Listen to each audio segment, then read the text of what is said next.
Hello again, my little Guvesa, and welcome to another Viola Victory video. In today's Watercast approved propaganda episode, we will be doing a tournament after action report. That's right, it's time for some more dispatches from the front lines. And oh boy, do I have a spicy meatball for your viewing pleasure today.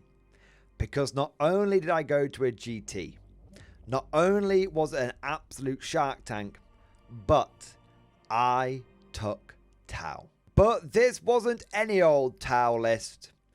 This was my Guardified Tau list. And I was out to prove a point. That the new Tau update has made the faction kind of broken. And let me just say, I think I may have been right. A bold statement indeed, and one which I am happy to back up. And so without further ado, let's dive right into this. As is tradition, before we get into the video proper, I want to start off with a few thank yous. I want to say a big thank you to the tournament organizers, Team Stonehammer, for putting on another fantastic event. I've been to a few of their events now, and they've always been absolutely top notch. If you ever see their tickets available on Element Games' website, I definitely recommend that you go to a Team Stonehammer 40k tournament. Speaking of Element Games, big shout out to those guys as well for being the venue for the whole thing. If you've been watching these tournament reports for a while now, you will know that Element Games is a really, really good venue. They have a fantastic shop, fully stocked bar. The staff are really, really helpful. It's a large gaming space. It's just everything you could want from a tabletop gaming center. And last but certainly not least, a big shout out to all of my opponents. 40k is a social game. You can't have a good time if you don't play against good people. And I could confidently say that every single person that I played against was an absolute gent.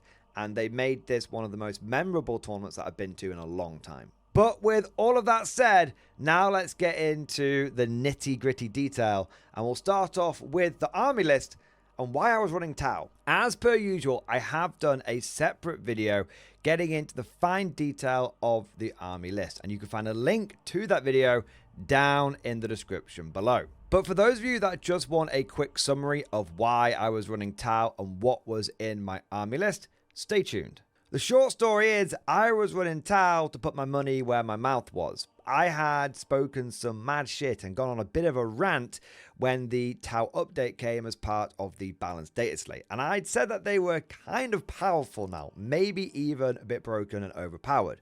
And I had a lot of pushback on this from the Tau community.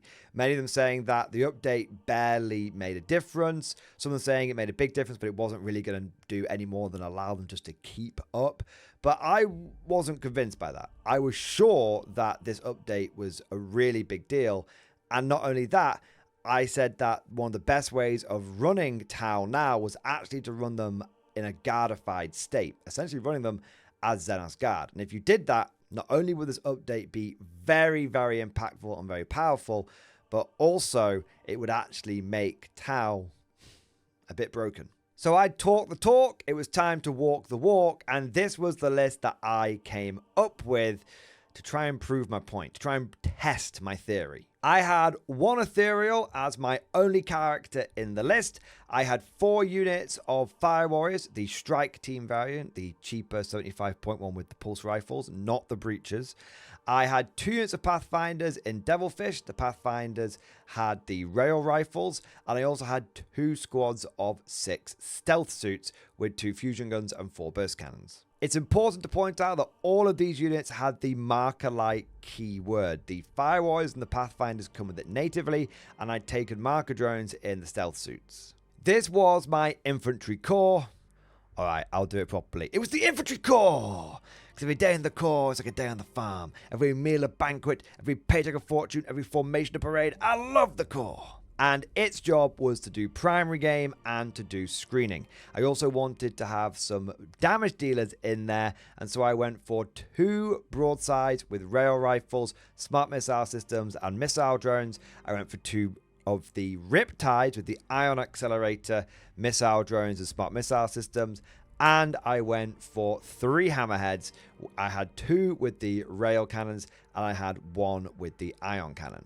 Finally, I had 1 Piranha, and that was simply there just to do early scouting and get things like extend battle lines or area denial for very cheap in the early game without having to overly expose any more expensive or viable units. Putting all of this together, and I had the 4 pillars of the Guard, but within a Tau army. I had primary game, I had secondary game, I had damage dealers, and thanks to all of my vehicles that could take them having smart missile systems, I had a really high volume of indirect fire as well. But there's one aspect of this list we haven't talked about, which I think is kind of important. And that is, I played a grand total of 0 practice games with this list. This is something you should absolutely not do when going to a tournament. You should always run lists that you're well practiced with and familiar with. One of the biggest mistakes that beginner tournament players make is they'll have a moment of mad inspiration the last minute before list submission. They'll send it in because they think it looks better than the list that they've been using, and then they get to the tournament, they realize they've got to learn on the job, and actually they end up losing the first game or 2 because they're just trying to figure out what the list actually does. It's always better to run a list that you've got practice with. So why did I go to a tournament with 0 practice games then? Well, there were 2 reasons, and they were kind of contradictory, to be honest. But the first reason was to prove what I'd said in my rant, which was that Tau were now really simple, that they'd overcorrected the whole spotting and observing and guiding thing. They'd overcorrected the arm rule, and now they were basically point and click, and anybody could pick them up and have a decent run with them. The other side of the coin was that I wanted to prove that the best way of running Tau was now as a Guardified, a Xenos Guard army. And so even though I've not played any practice games with Tau specifically, that I've got all of my transferable knowledge and transferable skills from playing Guard competitively in 10th edition for 2 years, basically taking that, putting it into the Guard, and showing that it could work. But that just about covers everything related to the army list. Now let's move on and talk about the lay of the land. So what was this event all about? What was the format? What was the terrain? And how competitive was it? So this was a 2-day, 5-round grand tournament with over 50 players in attendance. The terrain layout was using the Glasshammer terrain pack.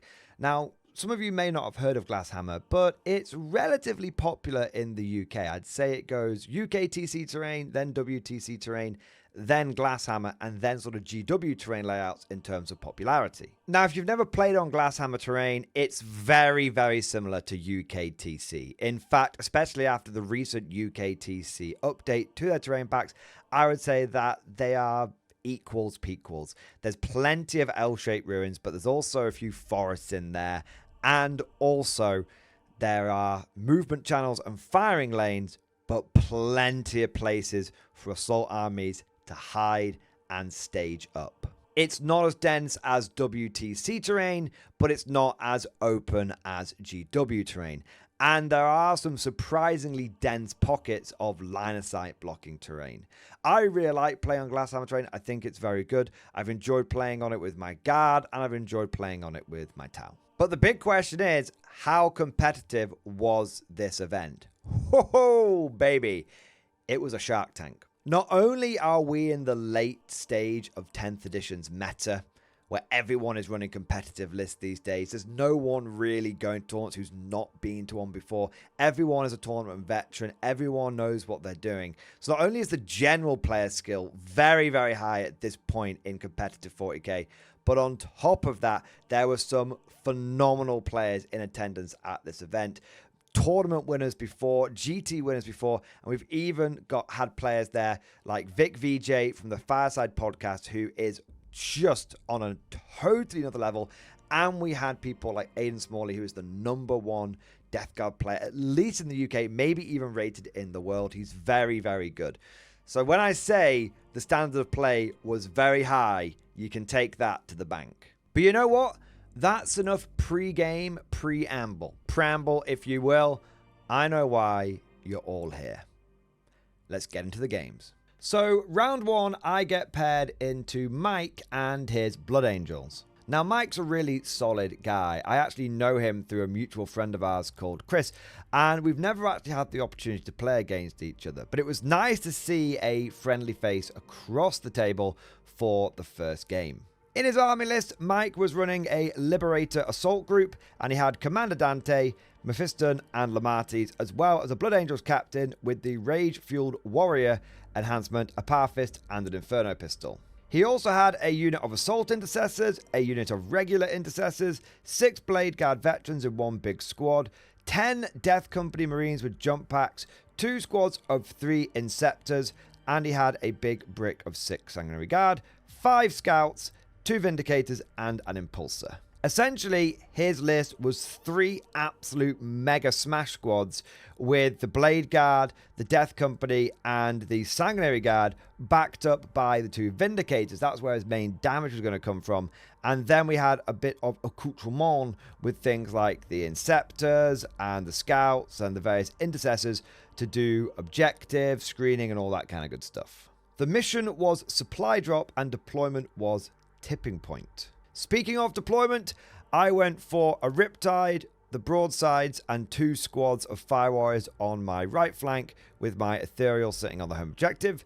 In the mid, I went for 2 Hammerheads. In fact, I went for all the Hammerheads and the Riptide. This pitch is taken after my turn 1. And I had a unit of Stealth Suits, and I had the Devilfish and a Piranha.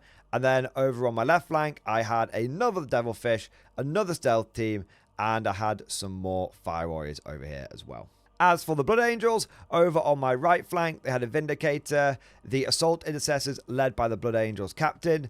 Then in the middle, we had Lamates and the Death Company with Mephiston and the Blade Guard inside the Impulsor. And then over on my left flank, we had the Sanguinary Guard with Dante, the Intercessors, and the other Vindicator, with all the jumpy dudes being in reserve. With everything deployed, it was time to find out who was going to get the first turn. We rolled off, and I won the roll-off because I don't really want to go first in general in 40k, but especially with Montcar, because essentially it means I miss out on most of a turn of Montcar because typically everything is hidden behind L-shaped ruins. But there were a few angles I could get, and there were a few deployment mistakes that I could take advantage of as well. So it wasn't completely the end of the world. Essentially what I did is I moved out a unit of Fire Warriors here. They're just nicely staged up and screening, ready to jump on this objective if my opponent isn't aggressive enough. Take that away from them, deny that primary. Also, move my Piranha into the middle to get some secondary points. And I just basically made a big screen. You can see here, I just made a big screen. The shooting that I was able to do this turn, my Stealth Suits and my Devilfish and all of my other indirect fire went into the Scouts that were here because they had infiltrated into this ruin, and I took care of those.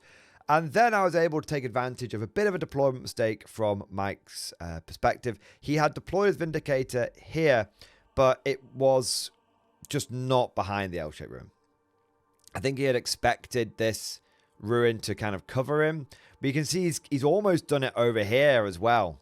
You know, I could definitely have drawn a line. If I'd been more aggressive with my hammerheads, I could have drawn a line of sight out across to probably that Vindicator. So he was a little, I don't want anyone to get the wrong idea. I'm not like shitting over Mike or anything, but I think he was just a little lax with where he deployed his Vindicators. And so that meant that I was able to move my Hammerhead here. My Stealth Suits could poke out, could easily see the Vindicator, and this Hammerhead was able to sling a shot down into the Vindicator. Now, here's the thing. The Vindicator has a 2+ save, which in cover means that it's really, really tough. But I was spotting with my Stealth Suits, which have a marker light, which ignore cover. And my Hammerhead's main railgun is AP -5. So actually, he doesn't get a save against my rail cannon. So I roll to hit with my rail cannon, I get the hit. I roll to wound, I get the wound. I roll the damage. I do 8 in total. I think, screw it, I'll CP reroll the damage. I roll it, and it goes from a 2 on the D6 +2 to a 6. Meaning I do 12 damage to the Vindicator, and boom! 1 Vindicator down turn 1. So the Vindicator went down turn 1, and also the Scouts. I had some remnant indirect fire from, I think, these broadsides and the Riptide that was over here. They went into the Death Company over here, and I think I was able to, between any spare indirect fire I had, because most of it went to the Scouts, but there's a few dribs and drabs, I was able to kill one of the Death Company Marines as well. So not a massive turn 1, but definitely an okay turn 1. Killing a Vindicator, killing the Scouts, injuring the Death Company. And that really meant that I only had one ranged threat that I had to worry about, which was this Vindicator over here. And so I'm kind of... I've just got to screen out the inevitable melee punch and then hopefully have enough firepower to clear that whilst being able to tank the damage from the single Vindicator. Now, if he still had both Vindicators, that would have been really difficult because double Demolish Cannon is a bit of a pisser. But now he's only got one, I'm feeling a little comfortable on the firefight front. And here we have a picture of the situation at the end of my round 2. So I'll take you through what happened in Mike's turn 1 and then my turn 2. Mike's turn 1 was actually pretty simple. The Sanguinary Guard jumped out here, charged into the stealth suits and into the Devilfish, cleared all of that away, and then successfully consolidated onto the objective there.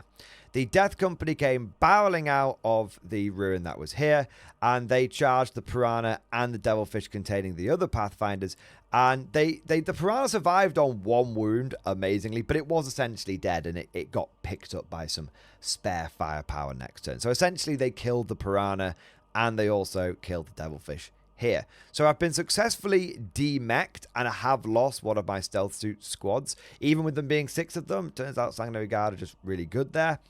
And that was... oh yeah, Mephiston came out here as well, and he smashed into the Fire Warriors that were here, but he rolled like 4 ones to wound, so he was a little unlucky, and he only killed, I think it was 3 or 4 of the Fire Warriors that were here. So but he did obviously tie them up. He should have killed like 7 of them, but he just got a bit unlucky on the whole wounding. It happens.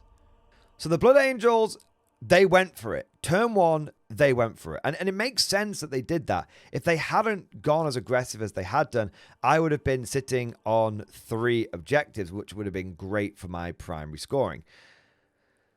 The problem is that they've gone for it in turn 1. Which then means when it comes over to my turn 2, I'm able to unleash the full power of Montcar on their army. And it went very, very well. In fact, I massively overcommitted. I was really underestimating the amount of damage my army could do. So I was like stacking up like multiple crossfire lanes with like, okay, the broadsides can see over to the Sanguinary Guard and Mephiston and the Death Company here. Same for the Riptides, so that if I don't quite get the firepower that I need on this flank, I'll be able to support, over here. I was like, hopefully I'll get like the Sanguinary Guard, and I can like screen out the Death Company, take another charge from then get them sort of turn 3.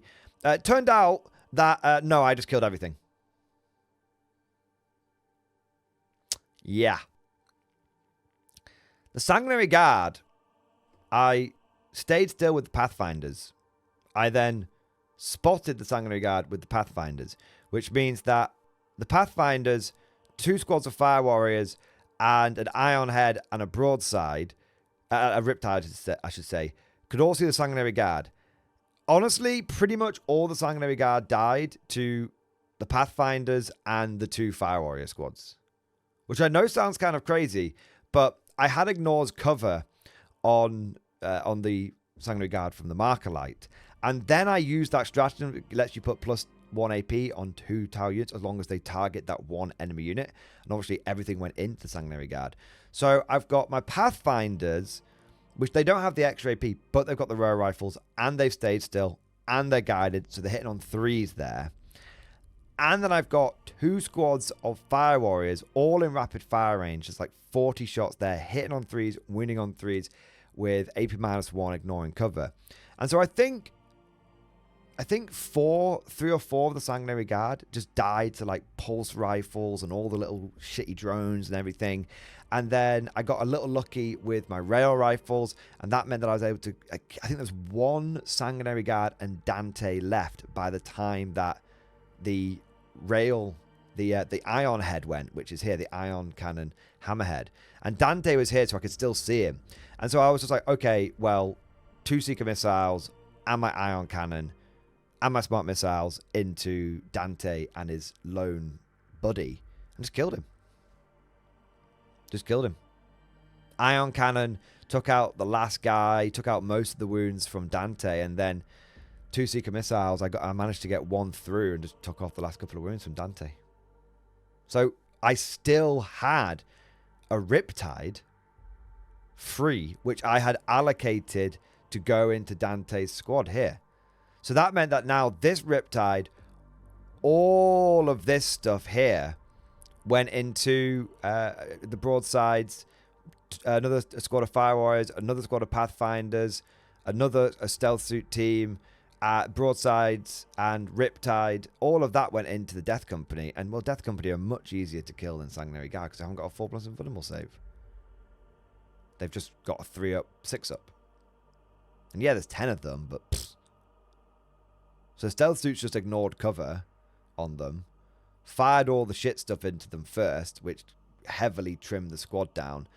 Then the Pathfinders and the broadsides and the Riptide went over here and just finished them off in Lamatis. So this Riptide here now is free to go after Mephiston, and Mephiston is around here, so I can put a railhead. I can put 2 railheads and the Riptide into Mephiston, so he just goes down. Even the 4 Feel No Pain, he just goes down.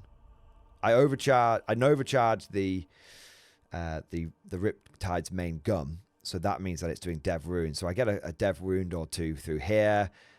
It's just, you know, Mephiston is tough, but he's not that tough. He's not going to take on the firepower from 2 rail cannons, 4 Seeker missiles, and the missile drones from the Riptide. I keep getting Riptide and Broadside mixed up, from the Riptide and the Ion Accelerator and all the smart missiles and everything. Yeah, it just went down. And honestly, that was game. Like, truth be told, that was game, because my opponent just lost all of his punch, and all he's got left in the bag is, into the meaningful damage dealing units, all he's got left in the bag is the Blade Guard and the Vindicator, facing off against essentially an untouched Tau army. Now, don't get me wrong, Mike gave it a good go in his turn 2. The Blade Guard came out here, massacred the Fire Warriors, and secured this objective. And the captain, with his Assault Intercessors, came forward, and the captain went double ape because he's got a once per game ability to get like sustained hits and then get more attacks as well. So he like butchered the Riptide that was here. But then the Vindicator and the Jumpy dudes just failed to kill the Riptide that was over here. And he's gone all in at that point. He's gone all in. And so it was just a matter of, and I'm still in Montca. This is all just turn 2. So it comes over to my turn 3, and we just start clearing the way. And this is the end of my turn 3.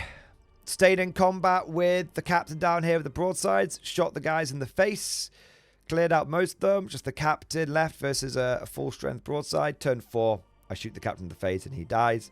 And because I'm still in Montca, because it's turn 3, I can just advance everything forward, get the angles that I need onto the Blade Guard, and they're just 6 Marines at the end of the day. They're not that tough.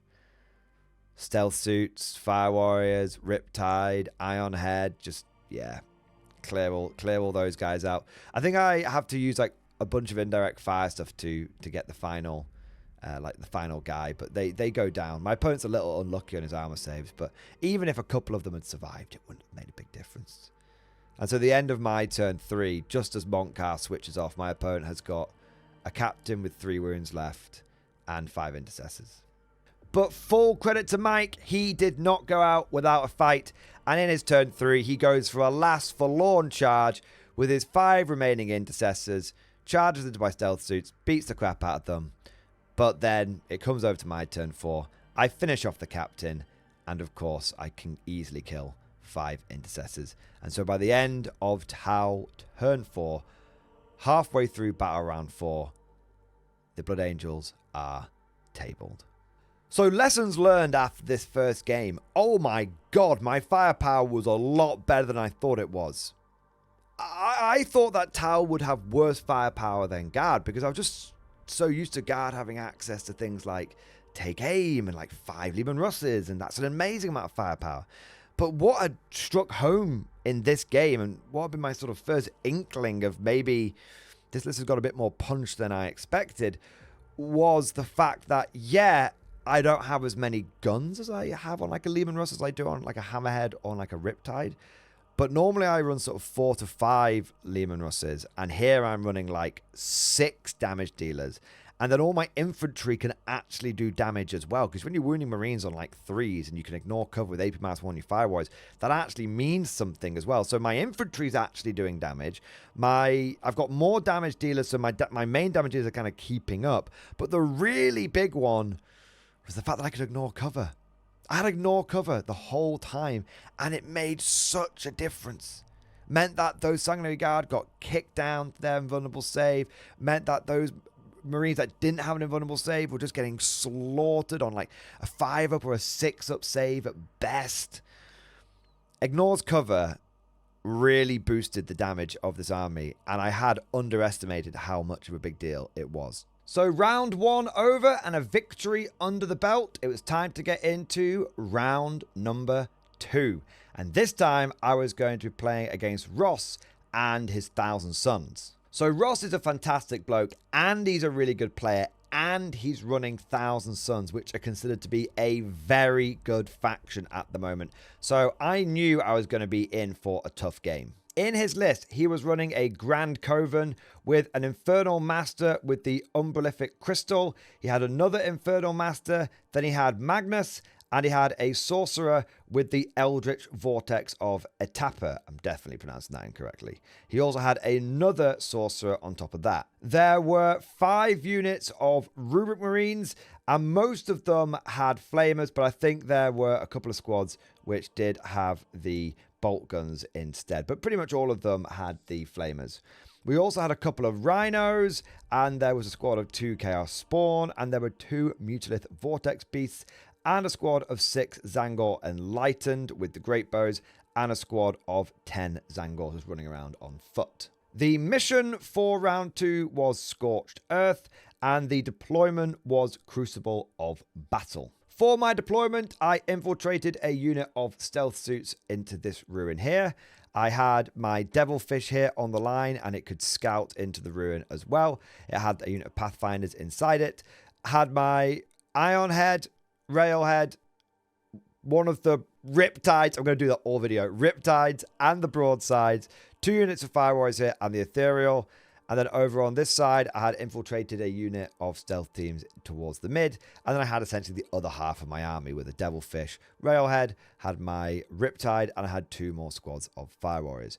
General plan was to do the double flanky sweep, the Horns of the Buffalo, do my best to hold this objective and sort of contest it, because it's my natural expansion, but also Ross can obviously put stuff and hide it behind this part of the ruin here, whilst sweeping around this side, and so hopefully control these objectives while slaughtering anything that decides to go towards the mid. For Ross's deployment, over on my right flank, he had a Rhino with 2 squads of the Rubrics inside, and he had another squad of Rubrics that started outside of the Rhino. He had the Bow Zangors, and he also had another unit of Zangors towards the mid.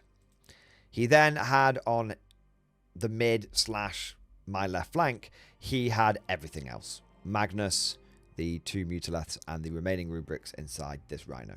There were also a couple of Chaos Spawn, and they were just tucked away behind this L-shaped ruin, ready to jump out and start being a bit of a nuisance. With everything down on the table, we rolled off, and once again, I won the roll-off, going first with Montcar in a situation where nearly everything was hidden.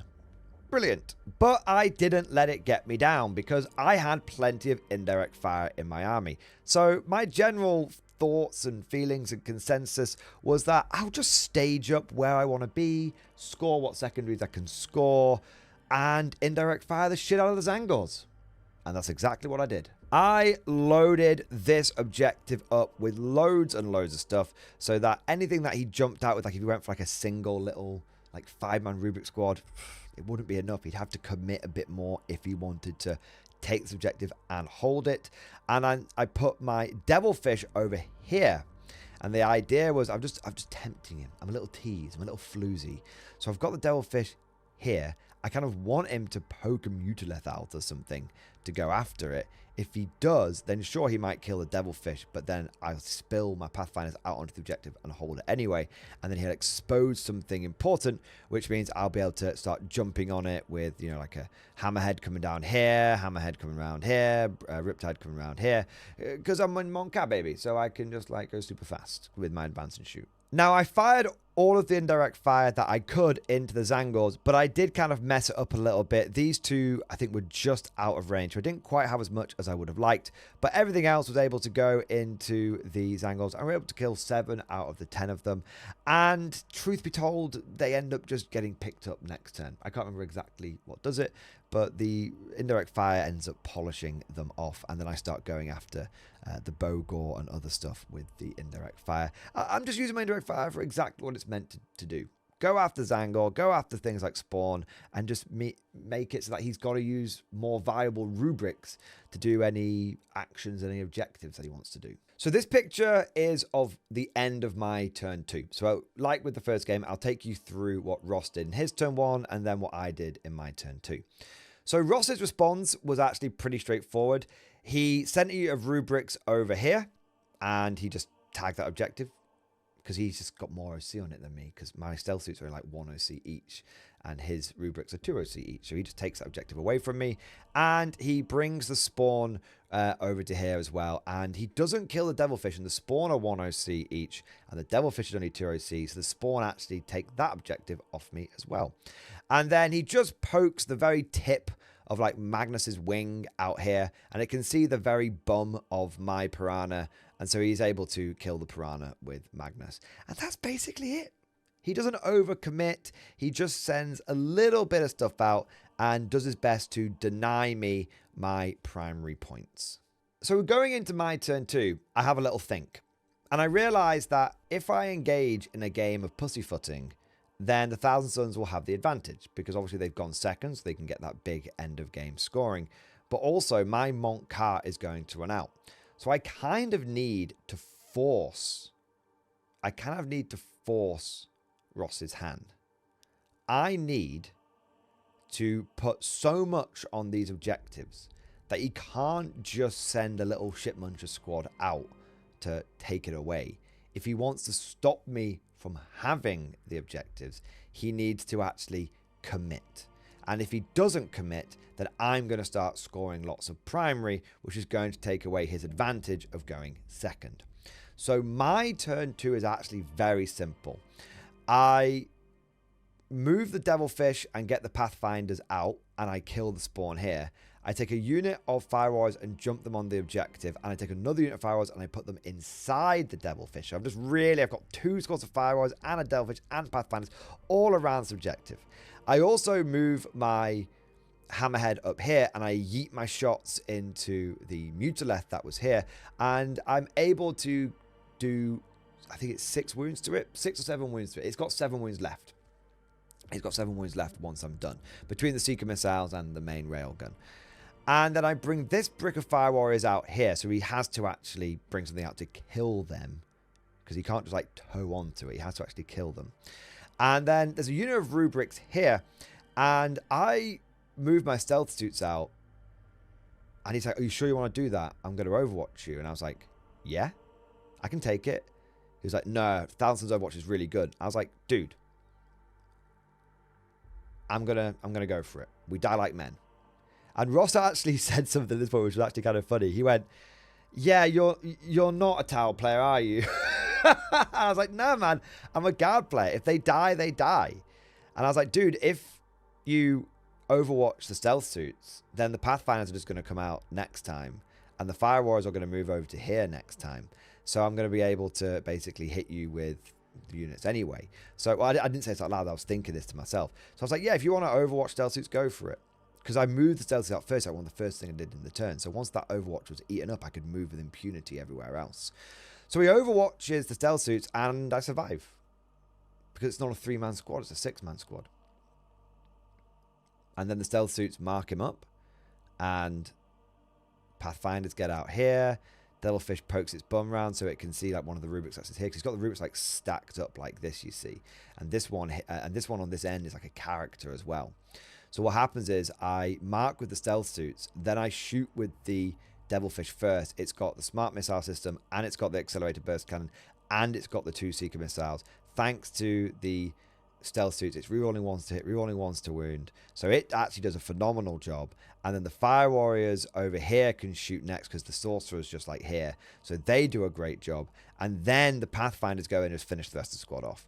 And that actually frees up the stealth suits here, which end up, because it's the new guiding rule, then it's like, oh, well, we can just shoot something else now. So they end up just shooting off against the Zangors with bows over here and kill like 1 or 2 of them. So by the end of my turn 2, I've killed the spawn, I've killed the Zangors, I've badly injured these Zangors down here, I've killed a squad of rubrics. Now, it might not seem like a big deal. Oh, these rubrics here, by the way, rapid ingressed in. They're in reserve for some reason. And I've done some wounds against the Mutilith Vortex beast. So I was thinking in my turn, oh, that wasn't like a particularly good turn for me. But looking back on it now, like all of the chaff is gone. So if Ross wants to take me off these objectives, he has to commit the rubrics. So I just have to take a big hit turn 2. And if I can take that big hit, then we go over to turn 3. Montcat is still turned on, and I can start doing my damage against units that I really want to do damage against. And that is pretty much exactly what happened. So this is turn 2 for the Thousand Suns. You can see they've brought the unit of rubrics that was down here, and they've brought them forward. They've got the unit of rubrics, the 2 units here that were in the Rhino back here, they've come forward, and we've got another unit of rubrics here and a Mutilith Vortex Beast. So all the rubrics come out to play, which was perfect. And then the injured Mutilith came forward as well. Now, don't get me wrong, I took some heavy damage this turn. The stealth team, what was left of it, and the Pathfinders all got picked up by these guys. And the Fire Warriors in the middle got picked up as well.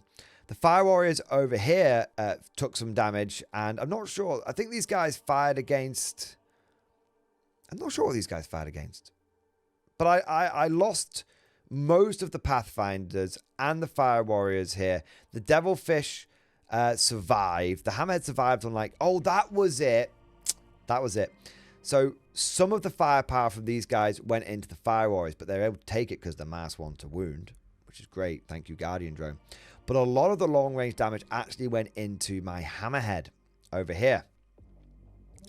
And it survived because I had plenty of CP because my Ethereal was just doing its thing. So I had plenty of CP. So I played the stratagem which makes me have -1 damage. I think it's like counter fire or counter point defense systems or whatever. But the point is, because I was -1 damage, I was actually able to take it. And so at the end of the Thousand Suns turn 2, their big hit, I had lost a unit of Pathfinders. I had lost a unit of Fire Warriors. I had lost a unit of Stealth Suits. I had lost some Fire Warriors from this squad here. I had lost most of my second Pathfinder unit. But everything that's been killed is basically chaff. It's basically my screen. And all of my damage dealers, every Hammerhead is still alive. Both Riptide is still alive. The Broadside is still alive. And now it is time for me to come out to play. And the big thing is that I still have plenty of spotters. I still have a couple of Pathfinders up here to spot with. I still have the Fire Warriors here. I still have the Stealthers here. I still have the Fire Warriors in this Devilfish down here. So all my damage dealers are intact. And I still have all of the spotting to my heart's content. And I will say one thing. Ross made a mistake. He charged with these rubrics down here. He cleared away. He was on the objective and then he got greedy. He wanted to do as much damage as possible and he charged the Devilfish here. I think he was just like trying to like tie it up or do some damage to it or whatever. But the Devilfish survived. It's got like 13 wounds. To be fair, I played the entire tournament thinking the Devilfish only had 12 wounds. I was like, yeah, it's got like 1 wound more than a Chimera, right? Turns out it's got 13 and the Hammerhead's got 14 and I was playing the entire tournament with them 12 and 13 respectively. But anyway, point is that the Devilfish survived And because this marine was exposed here, and because this sorcerer down here is like on the terrain around the corner, it means I've now got line of sight to those, which is a bad day for those rubrics. And so we go into turn 3. I've still got Monk Karl. I've still got all my damage. I've got so much spotting because of layers of redundancy built into my list. And by the end of turn 3, we've got the game in the bag. By the end of turn 3, it was over. These rubrics get absolutely slotted. So what happens is I stay in combat with the Devilfish here. I move everything out. And then I fall the Devilfish back. So I can't get overwatched here. Fire Warriors spot the rubrics, which gives everyone +1 and ignores cover. And then the broadsides, Riptide, because don't forget, these have all got missile drones as well. So not only do we have 4 shots from the railguns here, 6 shots from the ion accelerator here, we've also got 4, 8, 12 missile pod shots. Yeah, they're hitting on 4s, but still got them. Still got lethal hits. And they're still damaged too. And they're AP1, ignoring cover. So everyone that slips through kills a rubric. And we've got all the Twin Link smart missile systems. And we've also got the Firewalls, which can also still shoot. So 5 rubrics and a sorcerer just die. Just to these 3 units. Die. Not even hard. And then these we've got 2 units of rubrics in the middle here. I'm able to bring the Ion Head and the Stealth Suits into this unit of rubrics here. Ion Head is just tailor-made to kill a 5-man squad of rubrics. It's got the strength, it's got the AP, it's got the volume, it's got blast. I've still got my Seeker missiles, I've still got my smart missiles. Then we've got the volume of fire from the Stealth Suits as well. So that unit of 5 rubrics goes down. I then use this unit of Fire Warriors, and I use the broadside, the Riptide here. And this Hammerhead here can actually see across to them, because remember they're about here. So these 3 units go into these rubrics. They go down because I've got the Seeker missiles here. So I've got plenty of volume from this thing, plenty of volume from this thing, plenty of volume from these guys. I think I even throw grenades from this unit of Firewalls as well, which really helps out. So we kill unit of rubrics here, here, and here. And then there's one more unit of rubrics here. And I am able to. I don't think I quite kill them. I can't remember exactly what happens. I think a couple of them survive. So the Fire Warriors jump out here, because the unit of Fire Warriors that are in the Devilfish, they jump out. I've got the remaining Pathfinders, like a couple of Pathfinders here, and I use the stratagem where they get the extra AP. And so the Pathfinders and the Fire Warriors fire into the rubrics. Obviously, the Pathfinders guide, so that means that everyone's guided, because Pathfinders essentially guide themselves. And the rubrics on like a 4-up save. I'm hitting on 3s. I'm wounding on 3s. AP -1. And so essentially, I've still got the recon drone, so that adds a bit of volume. I've still got the ship muncher drones, like the gun drone from the Fire Warrior squad as well. And then I've got a bunch of indirect fire. That's, spare indirect fire that's going around. So I don't think I kill the Rubik squad here, but I think I kill 2 or 3 of them. I make them pretty much combat ineffective. And so at the end of my turn 3, just as Monk Karl turns off, all that is left is the Bogors, 2 empty Rhinos, a Mutileth, and Magnus. Oh yeah, because this Mutileth Vortex Beast died because my rail head got the hit, stayed still, got the hit, got the wound. My opponent failed his invulnerable save. I rolled really high on the damage, and my opponent just failed like his Feel No Pains. I think he made like 1 or 2 Feel No Pains out of like 9. And so I did just the right amount of damage to kill the Mutileth. But truth be told, even if that Mutileth had survived, even if it survived on 1 or 2 wounds, it wouldn't have been a big deal. Because my opponent now has got nothing to do actions with. What scoring does my opponent have available? He's got a unit of Bogors and a couple of big beasties. And that's it. And look how much of the Tau army is still intact. We've lost a hell of a lot. We've lost a lot of Fire Warriors. We've lost a unit of Stealth Suits. We've lost a lot of Pathfinders. But it's all chaff. All the damage is intact. Like in game 1, the Thousand Suns go for a bit of a Hail Mary. Magnus comes out, the Mutileth comes out down to about here to try and make something happen, but it's just not enough. I lose the Devilfish and a bunch of Fire Warriors to Magnus, and that's about it. And then it comes over to my turn 4, even without lethal hits. I'm able to pick up the Mutileth.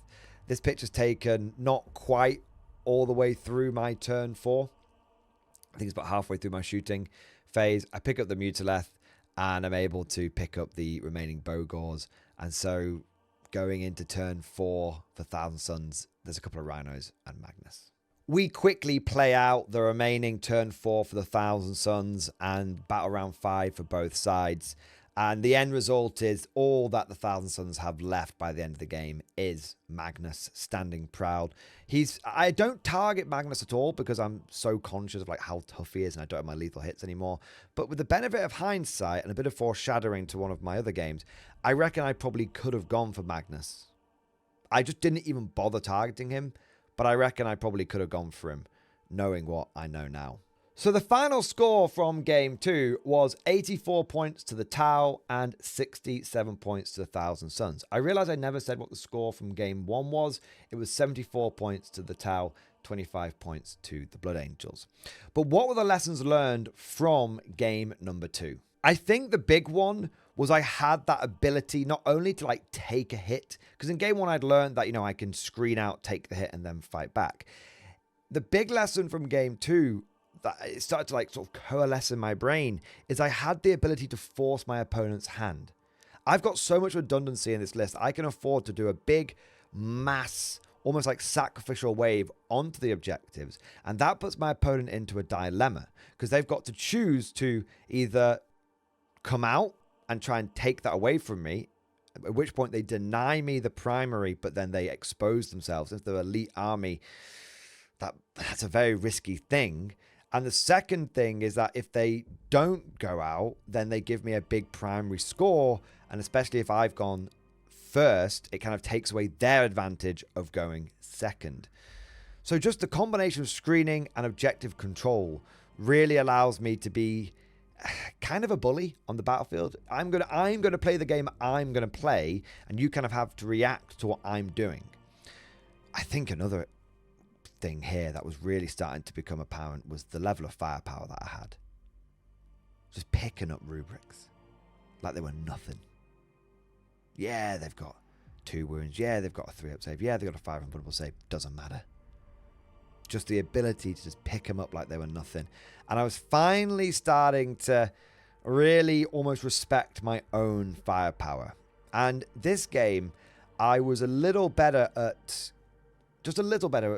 getting the allocation of resources right. It wasn't quite as overcommitting. But with all of that said, now let's get into Game 3 and the final game of Day 1. In this round, I would be paired into Rory and his Custodes. Now, I have a really, really bad track record into Custodes competitively. I can't remember the last time I actually beat them at a 10th edition tournament, if I've ever actually beaten them at a 10th edition tournament. So I have to say I was a little bit nervous going into this game. And I got even more nervous when I saw Rory's list, because it was very similar to a list that I played last time I went into Custodes, which beat my ass. He had a Blade Champion, a Shield Captain on Dawn Eagle Jetbike with the enhancement, the Ad Moni Mortis. I'm definitely saying that wrongly. He also had Trajan Valoris. He then had 1, 2, 3 units of Custodian Guard.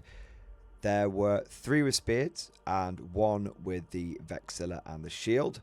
We also had 2 Caladius Grav Tanks, a squad of Custodian Wardens, and 3 squads of Sisters of Silence. Some of them had Flamers, some of them had Bolters. And then there were 2 of the Virtus Praetors, and a Basic Inquisitor and Inquisitor Draxus.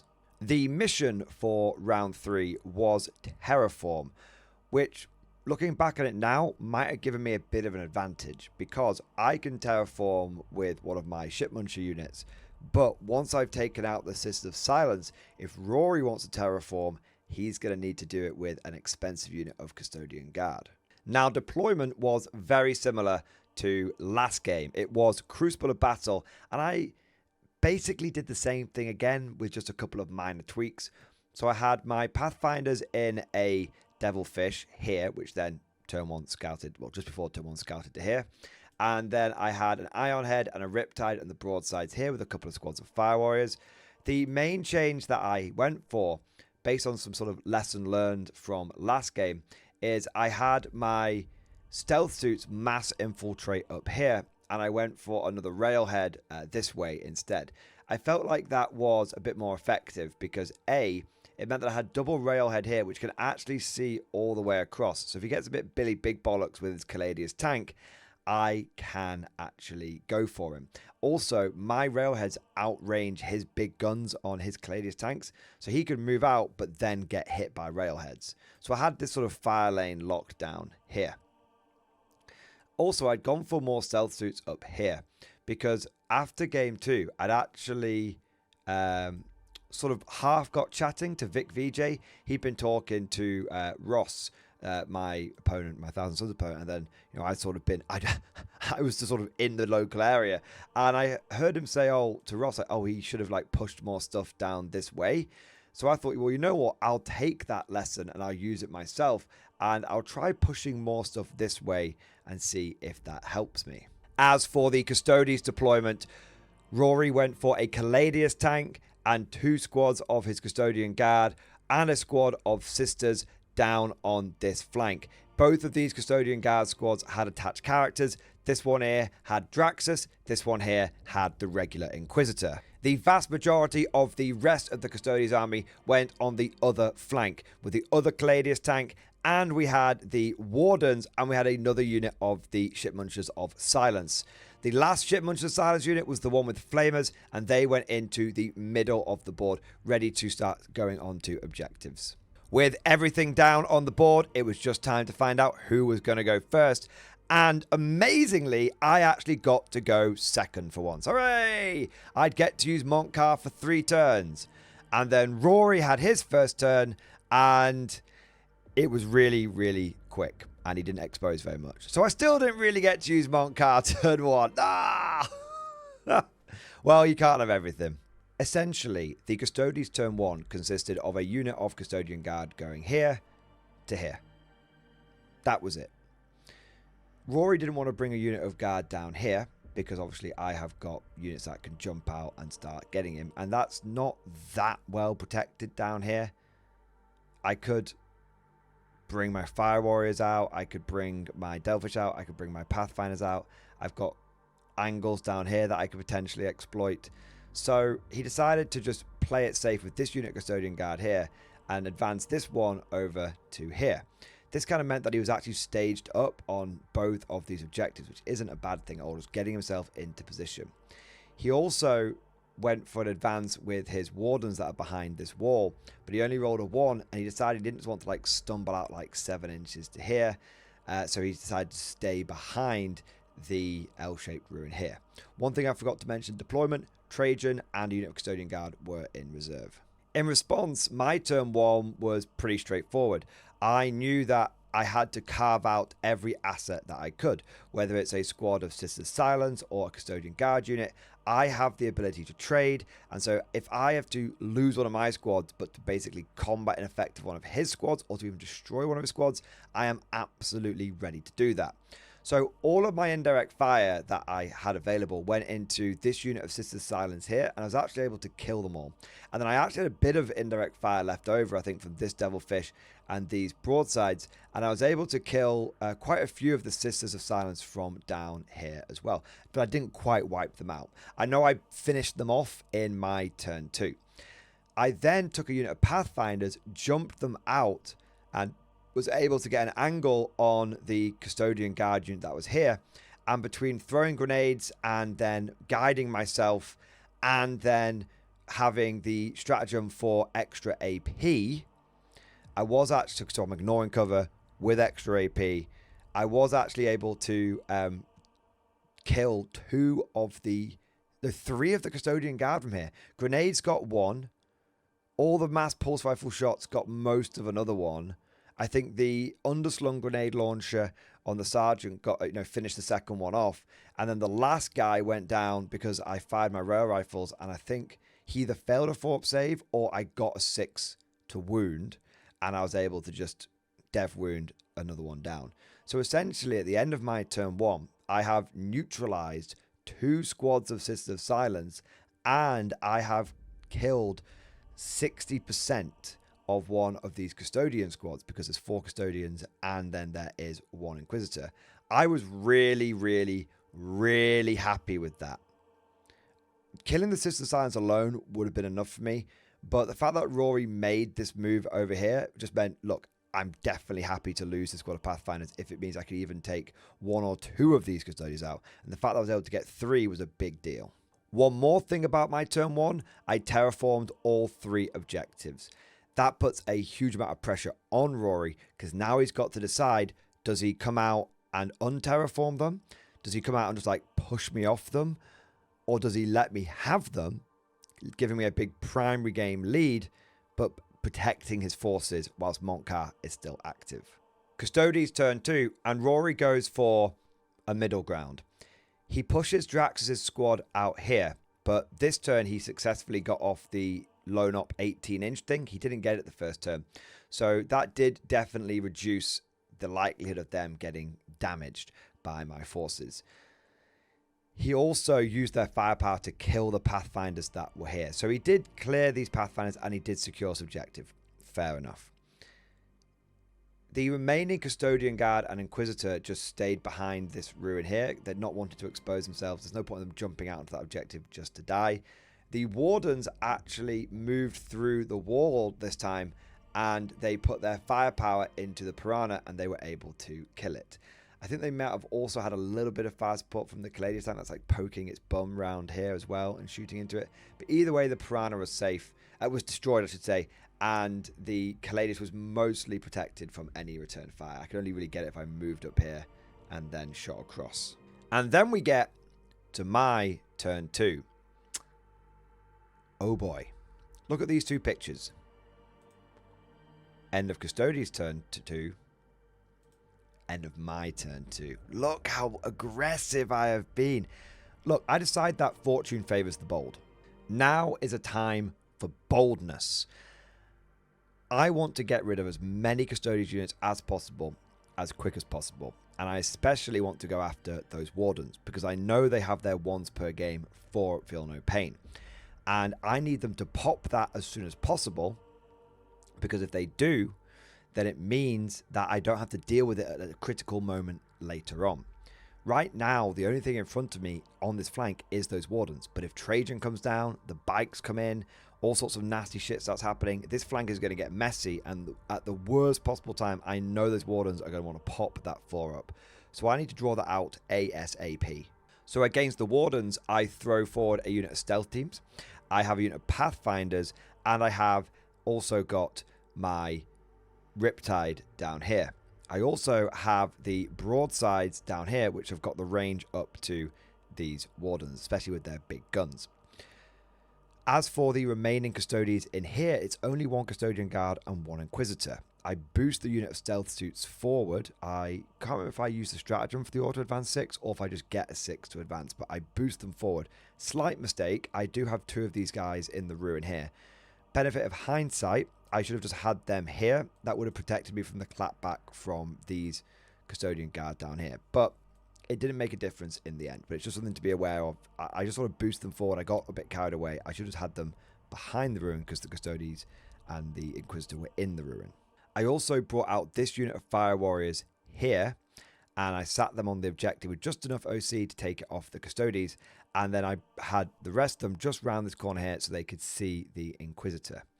And then I brought the other unit of Fire Warriors and did the whole 1 in, 1 out trick. 1 unit of Fire Warriors out, 1 unit of Fire Warriors in, just setting myself up for another way of denying primary next turn. And then the fireworks began. These Fire Warriors spotted for the stealth suits, because I wasn't that bothered about the reroll 1s to hit and reroll 1s to wound, but I did want all of this firepower going full send, and I was able to kill both of the models that were here, the Inquisitor and the Custodian Guard. I fired the fusion guns first, that managed to take out the Custodian Guard, and then just a massive amount of burst cannon fire was able to kill the Inquisitor. Over here, of course, the Wardens popped their Fort Feel No Pain. They had to if they wanted a chance to survive, but then they just didn't survive. It wasn't necessarily that anyone was lucky or unlucky. It was just there was a lot of firepower there. I spotted, again, interestingly, I spotted with the Pathfinders rather than the stealth suits, because even though I knew that meant that I would miss out on the reroll ones to hit, reroll ones to wound, I was okay with that because I wanted the Pathfinders to be able to hit good with their rail rifles. That ended up being exactly the right maneuver because I got 2 hits with the rail rifles hitting on 4s, and they managed to do some. They managed to kill one of the Wardens. That was 1 down there. I also used the stratagem for the extra AP on, which really does help the Pathfinder pulse carbines and the burst cannons from the stealth suits. So the rail rifles got 1 of the Wardens. There was 4 in the squad. So the rail rifles got 1. The melter guns from here managed to get another because I was in melter range. It was like bang, took another one out there. And then all of the pulse rifle fire and burst cannon fire, all of that managed to grind through another one because he's on a 3-up save, 4-up on a pay, managed to grind through another one. I think he was left on like 1 wound, but then I shot my Riptide and was able to finish off the injured one. And then the Riptide Nova Charge fired its big gun and was able to almost kill another one, but he was still alive. So I'd taken like 3.5 of them out. And then the broadsides down here got range and was able to finish off the last one. But I didn't get the blade champion that was with them. I didn't get the blade champion, but I did get all of the Wardens, and that was huge. That was huge. And I may not have got the exact like wounds or what did what exactly right, but between the stealth suits, the Pathfinders, and the Riptide, and the broadsides, each one of those units was able to essentially kill or help kill one of the Wardens. And when they went down, I breathed a huge sigh of relief, because not only have I now killed there's like 3 units of guard and 1 unit of Wardens. So now I've killed 2 of the 4 scary melee units. There's just 1 more down here, and then there's Trajan's boys. But I've also killed 2 of the Sisters of Silence units as well. And I think the one that was back here got badly mauled. I'm not sure if I killed them this turn or if I just injured them, but I certainly picked them up in round 3. So by the end of round 2, I've killed or neutralized all of the ship munchers, and I've taken out half of the scary boys. And so really, what's left in the Custodian's army? 1 unit of guys down here. That's 1 objective. Whoop-de-doo. Trajan, bikes, and 2 tanks. Was that 5 assets? 5 assets.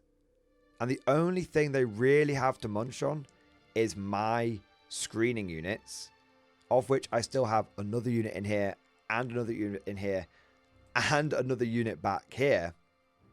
They've only got 1 tempting target, which is the Riptide. And so even if all of this dies, they've got 1 last punch in them, the Custodians, and I think I can take it. Unfortunately, I didn't get any more pictures of the game apart from this one, which shows the state of the board at the end of the game. But truth be told, it kind of went the way that I expected. The bikes came flying in here, killed the Riptide, then the bikes died. Trajan Rapid Ingress in my turn 3. Spent a couple of turns beating up all of the Fire Warriors and Stealth Suits around here, but never had enough objective control to take this objective off me. Kept screening him out, kept move blocking him and stuff. I badly mauled his squad over the next couple of turns, and I also took out the Caladius tank down here. This squad here, one of the turns did fail its 18-inch don't shoot me lone op thing. Took advantage of that and I brutalized it, managing to kill half of them, and it spent the rest of the game hiding here. And it's got some sort of crazy reactive move, so like if I shoot it, it can like reactive move around. But again, it only really controlled that objective at the end of the game because I had another unit of Fire Warriors that were here. So I just kept denying this point to the Custodians for most of the game. And by the end of the game, these citizens were also dead. And so all that the Custodians had left at the end of round 5 was half a squad of guard here, half a squad of guard here, and a single Caladius tank. And I still had my Devilfish, broadsides, had all of my hammerheads, still had one of my Riptides, and I still had a few Fire Warriors knocking about here. Essentially, I did lose all of my screening, all of my ship munchers, but they died in a way that meant that I always denied my opponent the sweet, sweet primary points that he needed. He never got a chance to terraform anything, and these objectives basically remained under my terraform control for most of the game, giving me a nice bounty of primary points. The final score of game number 3 was 92 to the Tau and 79 to the Custodies. And for the first time in living memory, I actually managed to beat the Custodies, which was a real eye-opening moment for me. This was the moment when I realized that this list actually had more firepower than my typical guard army. And it also seemed to have more redundancy than my typical guard army, giving it weirdly more durability. A lot of Tau players think that guard units are tougher than Tau units. I think when you compare datasheets on a one-to-one basis, that might be true. But when you look at the whole picture, especially when you look at it through the lens of guardifying a Tau army, I really felt in all of these games, not just the 3 that we've talked about so far, but in the other 2 that we're going to look at in a moment, I really felt like I was a very durable army. I had acceptable casualties, I had redundancy built into the army, and I never really felt like I was going to get absolutely mashed or tabled at any point. So at the end of day 1, somehow I had gone undefeated. And not only that, I had played into some pretty decent factions. Blood Angels are no joke after the last balance update, and Custodians have always been solid, especially in that Lines of the Emperor detachment, and Thousand Suns are considered to be one of the meta factions right now. But the big thing for me at the end of that day 1 is I finally felt confident using the list. Day 1 had been almost like training day, learning on the job. Now going into day 2, I had to apply what I had learnt. And there was no greater test than once again taking on Magnus's boys, the Thousand Suns. And once again, I would be facing off against a member of Team Stonehammer. This time it was Andy. He had in his Thousand Suns army a Grand Coven, same as Ross had, and he had 2 Infernal Masters and Magnus the Red, and a Sorcerer with the Uppy Downy Crystal. He also had a Sorcerer with the Eldritch Vortex of Etap. I'm going to continue saying that wrong until someone tells me how to say it right. He had a different list though. This is where things start to get different. He had 6 units of rubrics. Every single one of them had flamers, and one guy had the Soul Reaper cannon, and he also had 2 rhinos and 2 units of Chaos Spawn and only 1 Mutaleth Vortex Beast and 2 units of regular Zangors.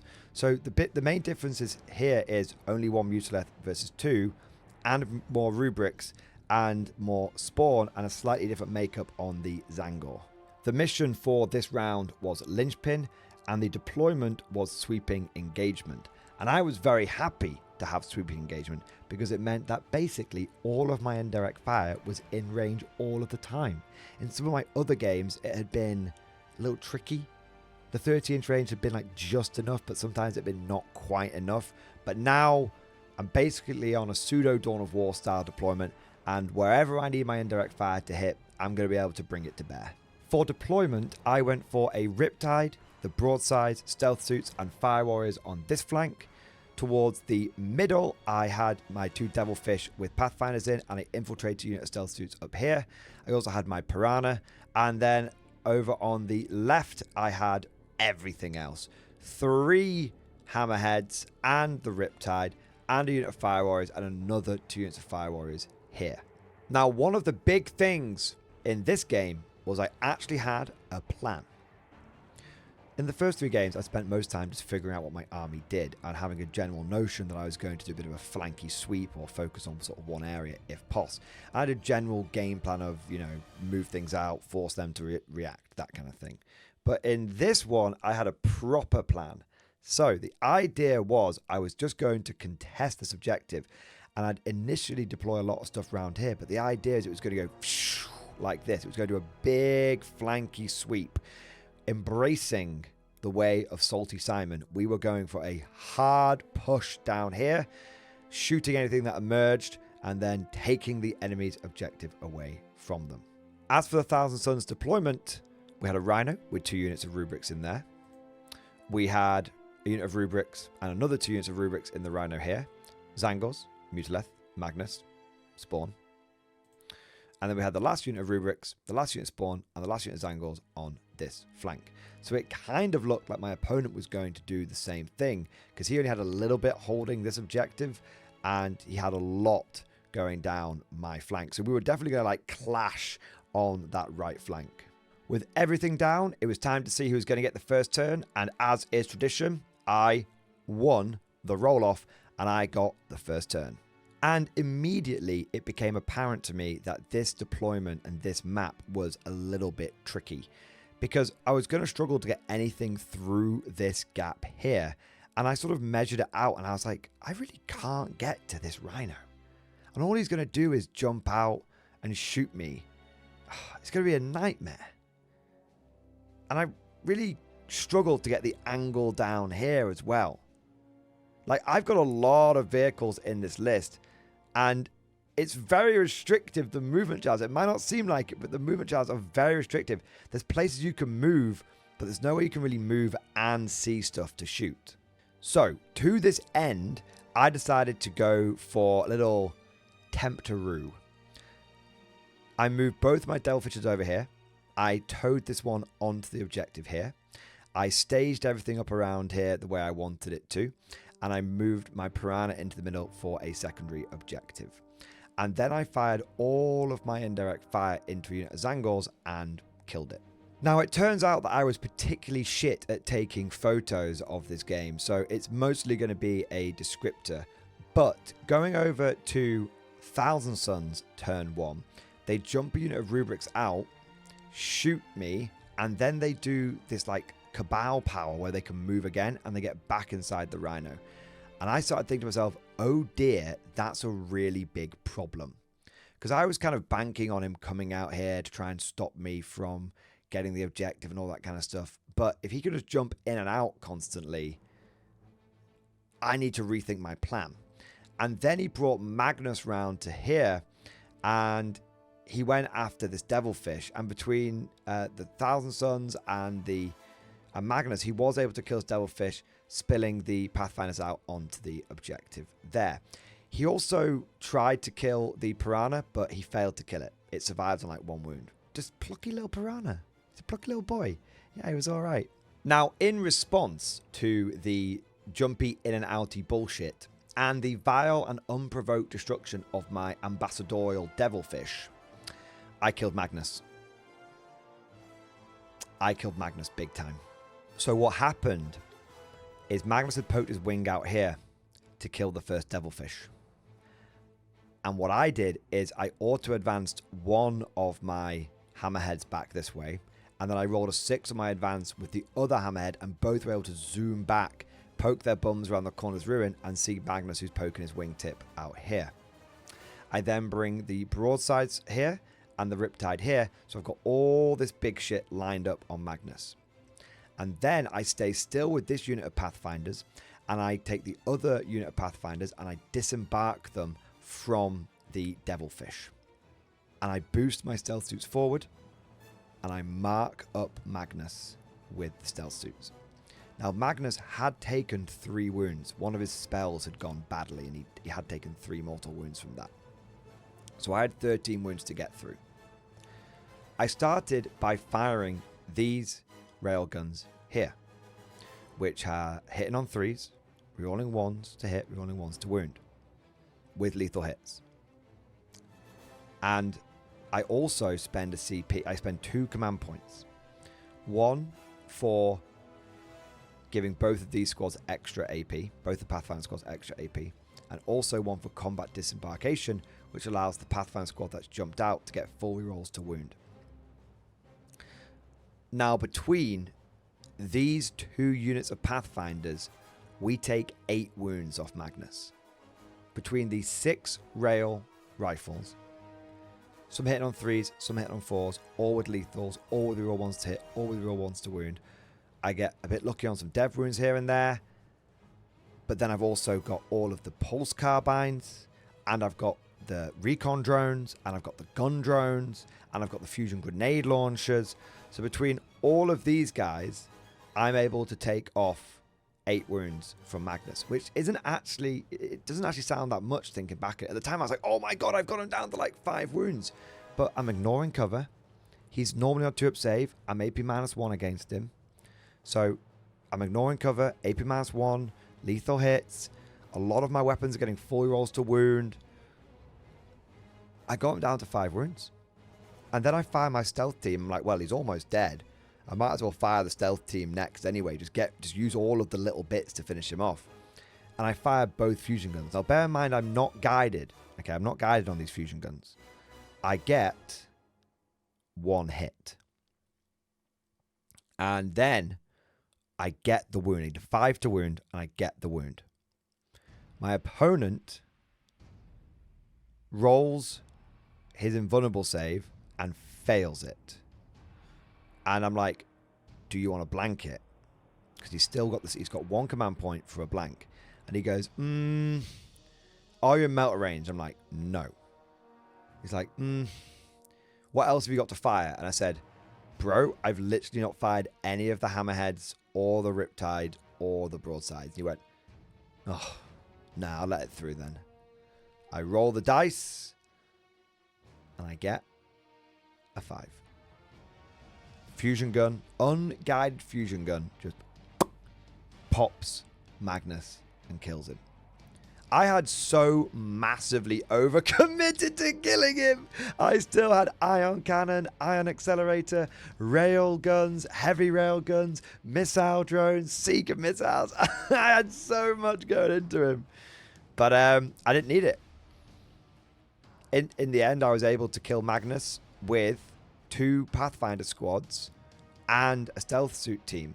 Saying it like that does make it sound like a crazy feat, but when you take into account that it's a full stealth suit team, not a little 3-month stealth suit team, we take into account that how many rerolls and buffs these Pathfinders had on them, and take into account that he had already taken 3 wounds, looking back on it, it wasn't quite as ridiculous as I thought it was. But it's still a massive, massive boost. And truth be told, I know I keep saying that a lot in this video, but screw it. The truth is, that was a turning point in the game. Because what big damage dealers does my opponent have now? Like a Mutileth Vortex Beast? Sure, he's got loads of flamers and stuff, but his flamers and stuff are only really that good against my shitty screening units. And now I kind of can push down this flank with impunity. And that is exactly what I do. This is the end of the board at the end of my turn 3. Look at all those dead rubrics. Andy goes for a big counter push. Magnus was a little bit of bait, but I felt I could take it. He goes for a big counter push. His turn 2. He does clear out both unit of Pathfinders and the stealth suits over here, and he actually charges the fire warriors that are here and ties them up.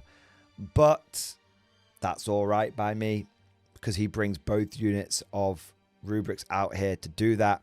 And he also brings his unit of spawn out here, and he brings the unit of rubrics here and the Mutileth Vortex Beast round to essentially pick all that stuff up. He does go after my Ion Head as well. You can see it has been reduced by a significant amount of wounds, but it is still kicking, because really it's the Mutileth and some magic powers. And at the end of the day, in my experience, magic isn't real.